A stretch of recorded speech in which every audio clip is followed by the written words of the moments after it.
is weird. Okay, I got to tell you, in those weeks following Charlie's assassination, I didn't feel like myself. I felt like I was honestly having an out-of-body experience. I didn't want to accept things. Obviously, that's the reason that I went away to Wyoming.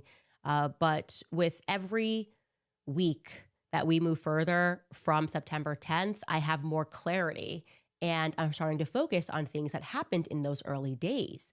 And there are certain things that are playing in my mind over and over again.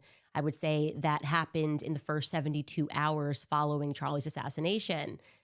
I was in a state of trauma, and not for a single second during that state of trauma did I believe that Turning Point USA would later be involved in what seems like a cover-up, right? It seems like if you have to lie ever, it's because you're covering up the truth. Duh.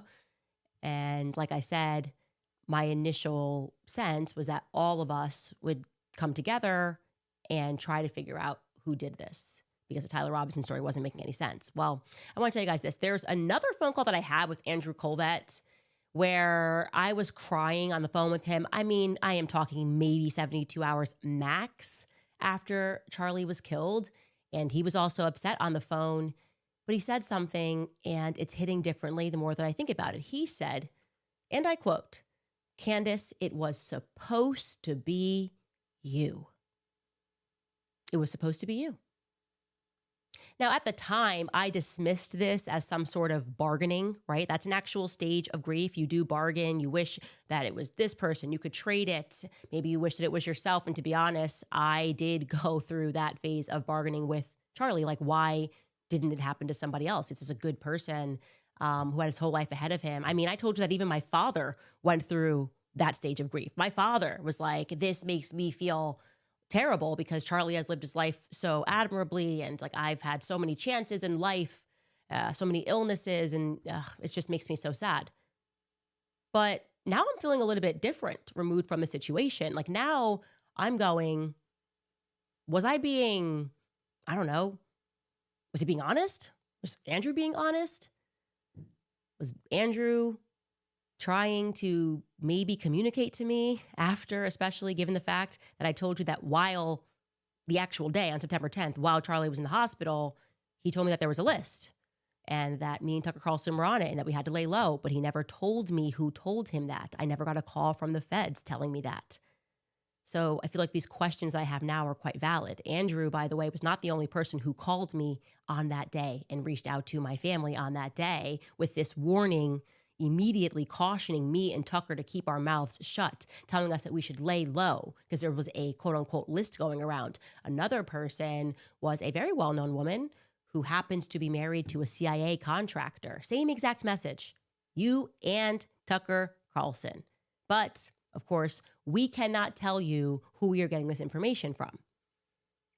I'm starting to realize as I consider who the sources are and their closeness to the military, and now that we've gotten into the story and realized that virtually everybody there that day has these military ties, that threat may have been coming from the government, actually, that the globalized government that we live under, right, LOL to the idea that we have any national sovereignty, may have wanted me and Tucker to watch our friend die.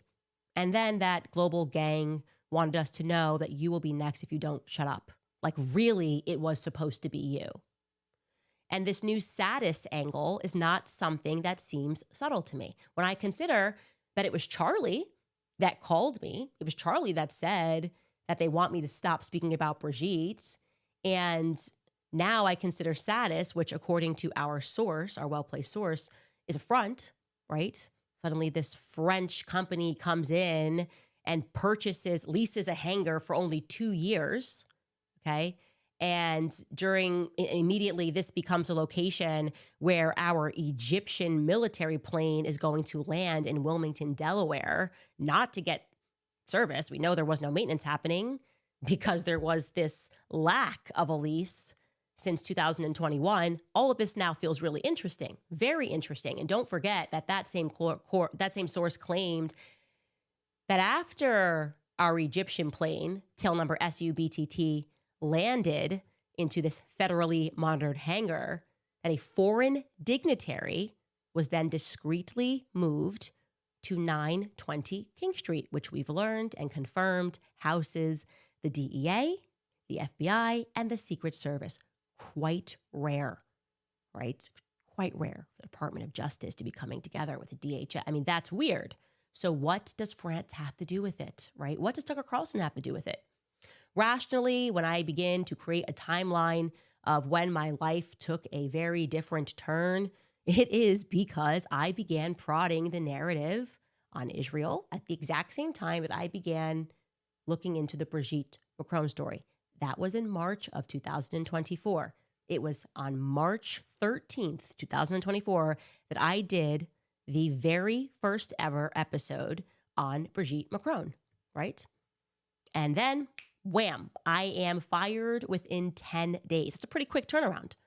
Charlie, of course, was a staunch defender of mine. Immediately when I got fired, publicly and privately, he held my back. And then suddenly donors start to squeeze him and tell him that I can no longer hit the stage at Turning Point's AmFest. They want me gone from the Turning Point roster, right? I bring my new independent show back in June. And the timeline, actually, when I start to put these things together, is interesting. So we're going to bring that up here because I like timelines.